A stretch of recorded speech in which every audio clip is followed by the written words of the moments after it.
বিসমিল্লাহির রহমানির রহিম। আসসালামু আলাইকুম ওয়ারহমতুল্লাহ। আজকের এই ভিডিওতে আমরা আলোচনা করব কেয়ামতের সবচেয়ে ভয়ঙ্কর ও বড় আলামতগুলোর একটি ইয়াজুজ মাজুজের আগমন থেকে তাদের করুণ পরিণতি পর্যন্ত সম্পূর্ণ ঘটনা।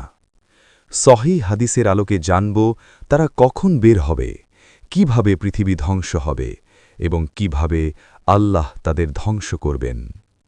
গল্প শুরু করার আগে দয়া করে চ্যানেলটি সাবস্ক্রাইব করে পাশে থাকা বেল আইকনে অল করে রাখুন, যাতে ভবিষ্যতের ইসলামিক ভিডিওগুলো আপনি সবার আগে পান। এবার শুরু করছি, মনোযোগ দিয়ে শুনুন। ইয়াজুজ মাজুজের আগমন। ইয়াজুজ মাজুজের পরিচয়। ইয়াজুজ মাজুজের দল বের হওয়া কিয়ামতের একটি অন্যতম বড় আলামত। এরা বের হয়ে পৃথিবীতে বিপর্যয় ও মহা ফিতনার সৃষ্টি করবে। এরা বর্তমানে জুলকারনাইন বাদশাহ কর্তৃক নির্মিত প্রাচীরের ভিতরে অবস্থান করছে। কিয়ামতের পূর্ব মুহূর্তে তারা দলে দলে মানব সমাজে চলে এসে ব্যাপক হত্যাযজ্ঞ চালাবে। তাদের মোকাবেলা করার মতো তখন কারও কোনো শক্তি থাকবে না। তাদের পরিচয় সম্পর্কে বিভিন্ন কথা বর্ণিত হয়েছে। কোনো আলেম বলেন তারা শুধুমাত্র আদমের বংশধর, আদম ও হাওয়ার বংশধর নয়। কারণ হিসেবে বলেন, আদম আলাহি ওয়াসাল্লামের একবার স্বপ্নদোষ হয়েছিল। স্বপ্নদোষের মাধ্যমে বীর্যপাত হয়ে মাটির সাথে মিশে গেলে তা থেকে আল্লাহ তাআলা ইয়াজুজ মাজুজ জাতি সৃষ্টি করেন। ফাতাওয়া ইল ইমামুন নওয়াবি মাসুল্লা ওয়া যাকারাহুবনু হাজার ফিলফাত 13/107 ওয়া নাসাবাহুলিন নওয়াবি। ইবনে হাজার আসকালানি রহেমাহুল্লা বলেন, কথাটি পূর্বযুগের কোনো গ্রহণযোগ্য আলেম কর্তৃক বর্ণিত হয়নি, শুধুমাত্র কাব আল আহবার থেকে বর্ণিত হয়েছে। কথাটি স্পষ্ট মারফু হাদিসের বিরোধী হওয়ায় তা গ্রহণযোগ্য নয়। মোট কথা, তারা তুর্কিদের পূর্বপুরুষ ইয়াফিসের বংশধর, আর ইয়াফিস হল নূহ আলাইহিওয়াসাল্লামের সন্তান। কাজেই তারা আদম হাওয়ারি সন্তান। প্রমাণস্বরূপ বুখারী শরীফের হাদিসটি উল্লেখযোগ্য। নবী সাল্লাল্লাহু আলাইহি ওয়াসাল্লাম বলেন, ইয়াকুলুল্লাহু তাআলা ইয়া আদম ফায়াকুলু লাব্বাইকা ওয়া সা'দাইকা ওয়াল খায়রু ফি ইয়াদাইকা ফায়াকুল আখরিজ বা'থান নার। قال وما بعث النار؟ قال من كل 1999 فعنده يشيب الصغير وتضع كل ذات حمل حملها وترى الناس سكارى وما هم بسكارى ولكن عذاب الله شديد. قالوا يا رسول الله وأينا ذلك الواحد؟ قال أبشروا فإن منكم رجلا ومن يأجوج ومأجوج 999. ثم قال والذي نفسي بيده إني أرجو أن تكونوا ربع أهل الجنة، فكبرنا. فقال أرجو أن تكونوا ثلث أهل الجنة، فكبرنا. فقال أرجو أن تكونوا نصف أهل الجنة، فكبرنا. فقال ما أنتم في الناس إلا كالشعرة السوداء في جلد ثور أبيض أو كشعرة بيضاء في جلد ثور أسود. রোজ হাসুরে আল্লাহ তাআলা আদমকে বলবেন, হে আদম। আদম বলবেন, আমি আপনার ডাকে সাড়া দিচ্ছি এবং আপনার আনুগত্য করার জন্য উপস্থিত আছি। সমস্ত কল্যাণ আপনার হাতে। আল্লাহ বলবেন, জাহান্নামের বাহিনীকে আলাদা করো। আদম বলবেন, কারা জাহান্নামের অধিবাসী? আল্লাহ বলবেন, প্রতি হাজারের মধ্যে 999 জন। এই সময় শিশু সন্তান বৃদ্ধ হয়ে যাবে, গর্ভবতী মহিলাদের গর্ভের সন্তান পড়ে যাবে এবং মানুষদেরকে আপনি মাতালের মতো দেখতে পাবেন, অথচ তারা মাতাল নয়। আল্লাহের আযাবের ভয়াবহতা অবলোকন করার কারণেই তাদেরকে মাতালের মতো দেখা যাবে। সাহাবীগণ বললেন, আমাদের মধ্য থেকে কি হবে সেই বাকি একজন? উত্তরে নবী সাল্লাল্লাহু আলাইহি ওয়াসাল্লাম বললেন, তোমরা সুসংবাদ গ্রহণ করো, তোমাদের মধ্য থেকে হবে একজন, আর ইয়াজুজ মাজুজের মধ্য থেকে হবে 999 জন। আল্লাহের শপথ, আমি আশা করি তোমরা জান্নাতীদের 4 ভাগের 1 ভাগ হবে। আমরা এটা শুনে তাকবীর পাঠ করলাম। তারপর নবী সাল্লাল্লাহু আলাইহি ওয়াসাল্লাম বললেন, আমি আশা করি তোমরা জান্নাতীদের 3 ভাগের 1 ভাগ হবে। আমরা এটা শুনেও তাকবীর পাঠ করলাম। তারপর নবী সাল্লাল্লাহু আলাইহি ওয়াসাল্লাম বললেন, আমি আশা করি তোমরা জান্নাতীদের 2 ভাগের 1 ভাগ হবে। আমরা এটা শুনেও তাকবীর পাঠ করলাম। পরিশেষে নবী সাল্লাল্লাহু আলাইহি ওয়াসাল্লাম বললেন, তোমরা সমগ্র মানব জাতির মধ্যে একটি সাদা গরুর চামড়ায় একটি কালো লোমের মতো অথবা একটি কালো গরুর চামড়ায় একটি সাদা লোমের মতো। বুখারী। অধ্যায় হল কিতাবু আহাদিসিল আম্বিয়া। কোরআন ও হাদিস থেকে ইয়াজুজ মাজুজ সম্পর্কে যা জানা যায়। আল্লাহের 2 জন সৎ বান্দা সমগ্র পৃথিবীর বাদশাহ হয়েছিলেন। একজন হলেন আল্লাহের নবী সুলাইমান ইবনে দাউদ আলাইহি ওয়াসাল্লাম, আর অন্যজন জুলকারনাইন। জুলকারনাইন পৃথিবীর পূর্ব পশ্চিম প্রান্তসহ সমগ্র পৃথিবী পরিভ্রমণ করেছিলেন। কোরআন মাজিদের সূরা কাহাফে তার ভ্রমণ কাহিনী বর্ণিত হয়েছে। তার ভ্রমণ কাহিনীর এক পর্যায়ে ইয়াজুজ মাজুজের বিবরণ এসেছে। আল্লাহ তাআলা বলেন, সুম্মা আতবাআ সাবাবান হাত্তা ইযা বালাগা বাইনা আস-সাদ্দাইনি ওয়াজাদা মিন দুনিহিমা কওমান লা ইয়াকাদুনা ইয়াফকাহুনা কাওলান قالوا يا ذا القرنين إن يأجوج ومأجوج مفسدون في الأرض فهل نجعل لك خرجا على أن تجعل بيننا وبينهم سدا قال ما مكني فيه ربي خير فأعينوني بقوة أجعل بينكم وبينهم ردما آتوني زبر الحديد حتى إذا ساوى بين الصدفين قال انفخوا حتى إذا جعله نارا قال آتوني أفرغ عليه قطرا فما استطاعوا أن يظهروه وما استطاعوا له نقبا قال هذا رحمة من ربي فإذا جاء وعد ربي جعله دكاء وكان وعد ربي حقا وتركنا بعضهم يومئذ يموج في بعض ونفخ في الصور فجمعناهم جمعا অতঃপর তিনি পথ অবলম্বন করলেন। চলতে চলতে তিনি যখন 2 পর্বতের মধ্যবর্তী স্থানে পৌঁছলেন, তখন তথায় এমন এক জাতির সন্ধান পেলেন যারা তার কথা একেবারেই বুঝতে পারছিল না। তারা বলল, হে জুলকারনাইন, ইয়াজুজ ও মাজুজ পৃথিবীতে অশান্তি সৃষ্টি করছে। আমরা কি আপনাকে বিনিময় স্বরূপ কর প্রদান করব, এই শর্তে যে আপনি আমাদের ও তাদের মাঝখানে একটি প্রাচীর নির্মাণ করে দেবেন? জুলকারনাইন বললেন, আমার প্রভু যে ক্ষমতা আমাকে দিয়েছেন তাই যথেষ্ট। তোমরা আমাকে শ্রম দিয়ে সাহায্য করো, আমি তোমাদের ও তাদের মাঝখানে একটি মজবুত প্রাচীর তৈরি করে দেব। তোমরা লোহার পাত নিয়ে আসো। অতঃপর যখন 2 পর্বতের মধ্যবর্তী ফাঁকস্থান পূর্ণ হয়ে লৌহস্তূপ 2 পর্বতের সমান হল, তখন জুলকারনাইন বললেন, তোমরা ফুঁক দিয়ে আগুন জ্বালাও।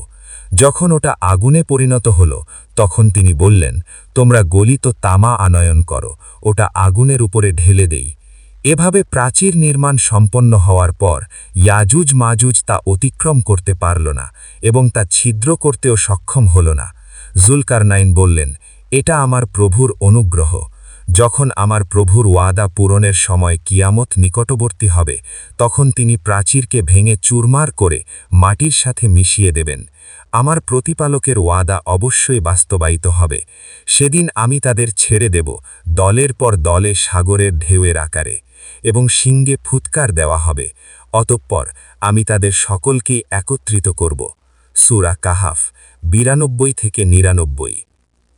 আখেরি জামানায় কিয়ামতের পূর্বে পাহাড় ভেদ করে ইয়াজুজ ও মাজুজের আগমন সম্পর্কে আল্লাহ তাআলা অন্যত্র বলেন, হাত্তা ইদা ফুতিহাত ইয়াজুজা ওয়া মাজুজ ওয়াহুম মিন কুল্লি হাদাবিন ইয়ানসিলুন ওয়াক্তারাবাল ওয়াদুল হাক্কু ফাইদা হিয়া শাখিসাতুন আবসারুল লাযীনা কাফারু ইয়া ওয়াইলানা কুন্না ফি গাফলাতিন মিন হাযা বাল কুন্না যালিমিন। এমনকি যখন ইয়াজুজ ও মাজুজকে মুক্ত করা হবে, তখন তারা প্রত্যেক উঁচু ভূমি থেকে দলে দলে ছুটে আসবে। যখন সত্য প্রতিশ্রুতি নিকটবর্তী হবে, তখন কাফেরদের চক্ষু স্থির হয়ে যাবে। তারা বলবে, হায় দুর্ভোগ আমাদের, আমরা তো এ বিষয়ে উদাসীন ছিলাম, বরং আমরা ছিলাম জালেম। সূরা আম্বিয়া 96 থেকে 97। এই আয়াতগুলো প্রমাণ করে যে আল্লাহ তাআলা ন্যায়পরায়ণ বাদশাহ জুলকারনাইনকে ইয়াজুজ মাজুজের বিশাল প্রাচীর নির্মাণের ক্ষমতা দিয়েছিলেন, যাতে তারা মানুষের মাঝে এবং পৃথিবীতে অশান্তি ও বিপর্যয় সৃষ্টি করতে না পারে।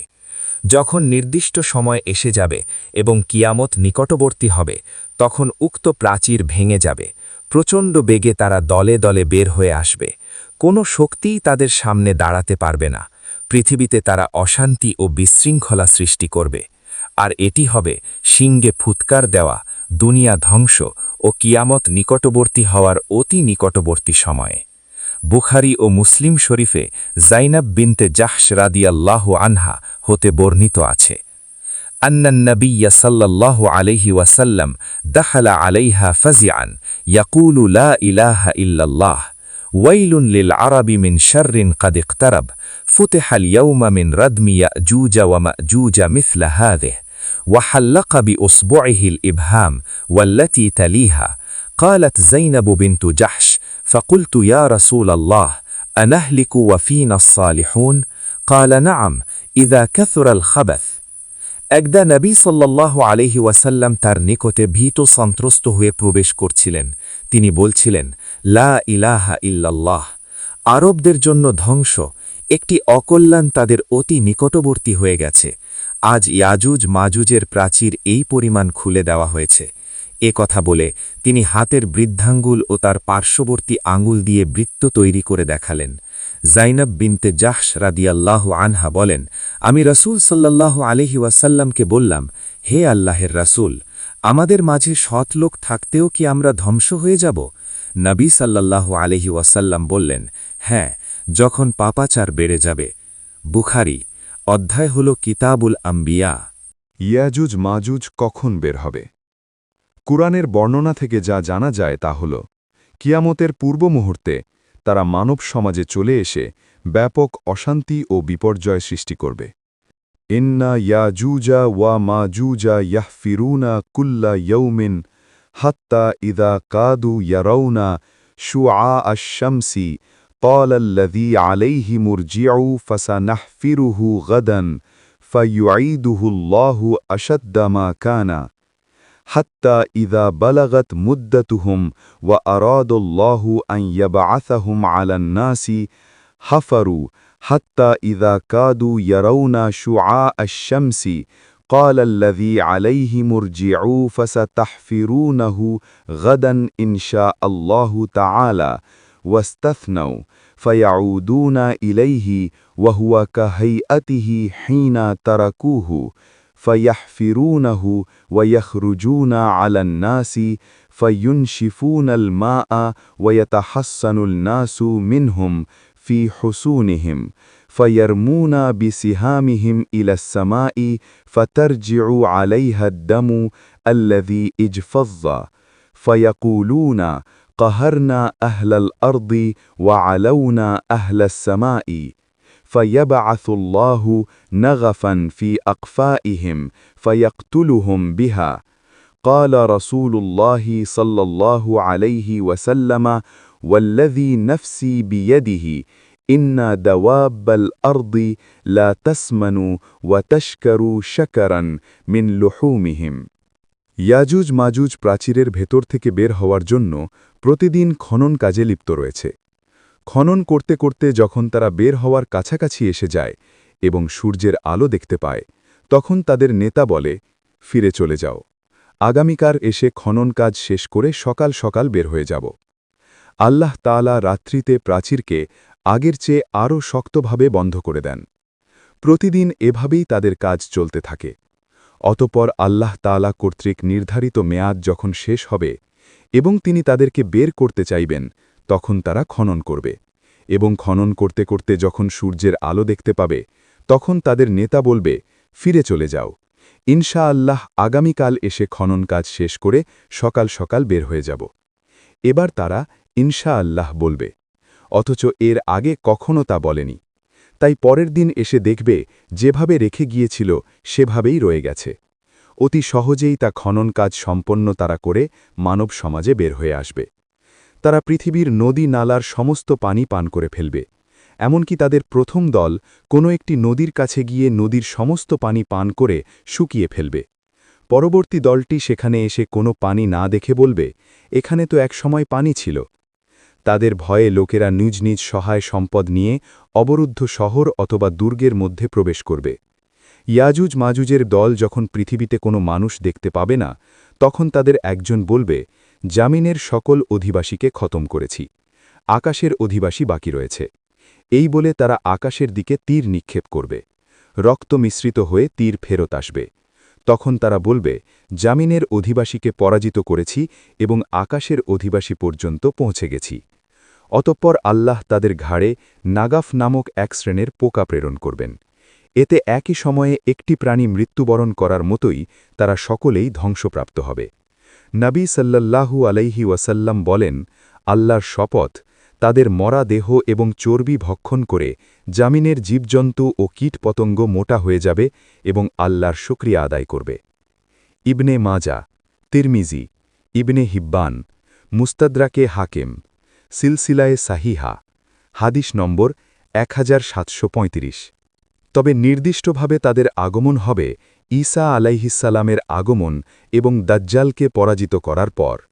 নবী সাল্লাল্লাহু আলাইহি ওয়াসাল্লাম বলেন, সুম্মা ইয়াতি ঈসা ইবনা মারইয়ামা কওমুন قد عصمهم الله منه فيمسح عن وجوههم ويحدثهم بدرجاتهم في الجنة فبينما هو كذلك إذ أوحى الله إلى عيسى إني قد أخرجت عبادا لي لا يدان لأحد بقتالهم فحرز عبادي إلى الطور ويبعث الله ياجوج وماجوج وهم من كل حدب ينسلون فيمر أوائلهم على بحيرة طبرية فيشربون ما فيها ويمر آخرهم فيقولون لقد كان بهذه مرة ماء ويحصر نبي الله عيسى وأصحابه حتى يكون رأس الثور لأحدهم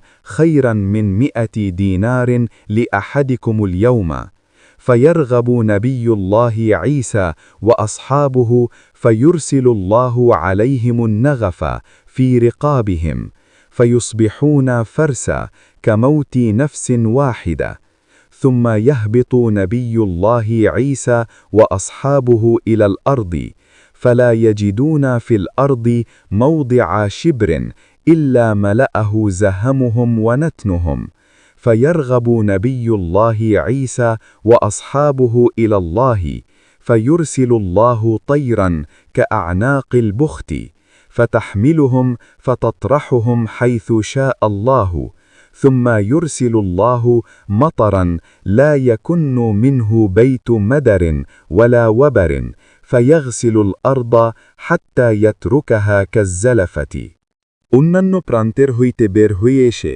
ইয়াজুজ মাজুজ যখন পৃথিবীতে বিপর্যয় ও অশান্তি সৃষ্টি করবে, অকাতরে গণহত্যা চালাবে এবং ধনসম্পদ ও ফসল ফলাদি ধ্বংসের কাজে লিপ্ত হবে, তখন আল্লাহর নবী ঈসা আলাইহিসসালাম এই মহাবিপদ থেকে মুসলমানদেরকে উদ্ধার করার জন্য আল্লাহর কাছে দোয়া করবেন। কারণ তারা সংখ্যায় এত বেশি এবং তাদের আক্রমণ এত প্রচণ্ড হবে যে তাদের সাথে মোকাবেলা করার মতো মুসলমানদের কোনো শক্তি থাকবে না। আল্লাহ তাআলা তার দোয়া কবুল করে ইয়াজুজ মাজুজের উপরে ছোট ছোট এক ধরনের পোকা প্রেরণ করবেন। পোকাগুলোর আক্রমণে এই বাহিনী সমূলে ধ্বংসপ্রাপ্ত হবে। তাদের মরা পচা দেহে এবং দুর্গন্ধে জামিন ভরপুর হয়ে যাবে এবং তাতে বসবাস করা অসম্ভব হয়ে পড়বে। এতে নতুন একটি সমস্যার সৃষ্টি হবে। দ্বিতীয়বার আল্লাহর নবী ঈসা আলাইহিসসালাম আল্লাহর কাছে দোয়া করবেন। আল্লাহ তাআলা তাদের দোয়া কবুল করে উটের গর্দানের মতো লম্বা লম্বা একদল পাখি পাঠাবেন। আল্লাহর আদেশে পাখিগুলো তাদেরকে অন্যত্র নিক্ষেপ করে পৃথিবীকে পরিষ্কার করবে। অতঃপর আল্লাহ তাআলা প্রচুর বৃষ্টি বর্ষণ করবেন। এতে পৃথিবী একেবারে আয়নার মতো পরিষ্কার হয়ে যাবে। অতঃপর আল্লাহ তাআলা জামিনকে ফসল ফলাদি উৎপন্ন করার আদেশ করবেন। জামিন সকল প্রকার ফল ও ফসল উৎপন্ন করবে। ফলগুলো এত বড় হবে যে একটি ডালিম একদল মানুষের জন্য যথেষ্ট হবে। ডালিমের খোসার নিচে লোকেরা ছায়া গ্রহণ করতে পারবে। দুধে বরকত দেওয়া হবে। একটি উটের দুধ সেদিন কয়েকটি গোত্রের লোকের জন্য যথেষ্ট হবে। একটি গাভীর দুধ একটি গোত্রের লোকের জন্য যথেষ্ট হবে এবং একটি ছাগলের দুধ এক পরিবারের সকলের জন্য যথেষ্ট হবে। মোট কথা, মানুষের মাঝে তখন চরম সুখ শান্তি বিরাজ করবে। কোনো প্রকার অভাব অনটন থাকবে না। সকল বস্তুতে আল্লাহর তরফ থেকে বরকত নাজিল হবে। আল্লাহর ইচ্ছায় নির্দিষ্ট সময় পর্যন্ত এ অবস্থা বিরাজ করবে। কতই না সুন্দর হবে তখনকার মানুষের জীবন ব্যবস্থা।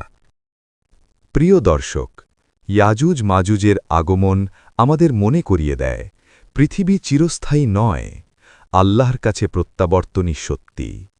আসুন আমরা কেয়ামতের এই বড় আলামতগুলো থেকে শিক্ষা নেই, নিজেকে সংশোধন করি, তওবা করি এবং সৎ পথে ফিরে যাই। ভিডিওটি ভালো লাগলে অবশ্যই লাইক, কমেন্ট এবং শেয়ার করবেন।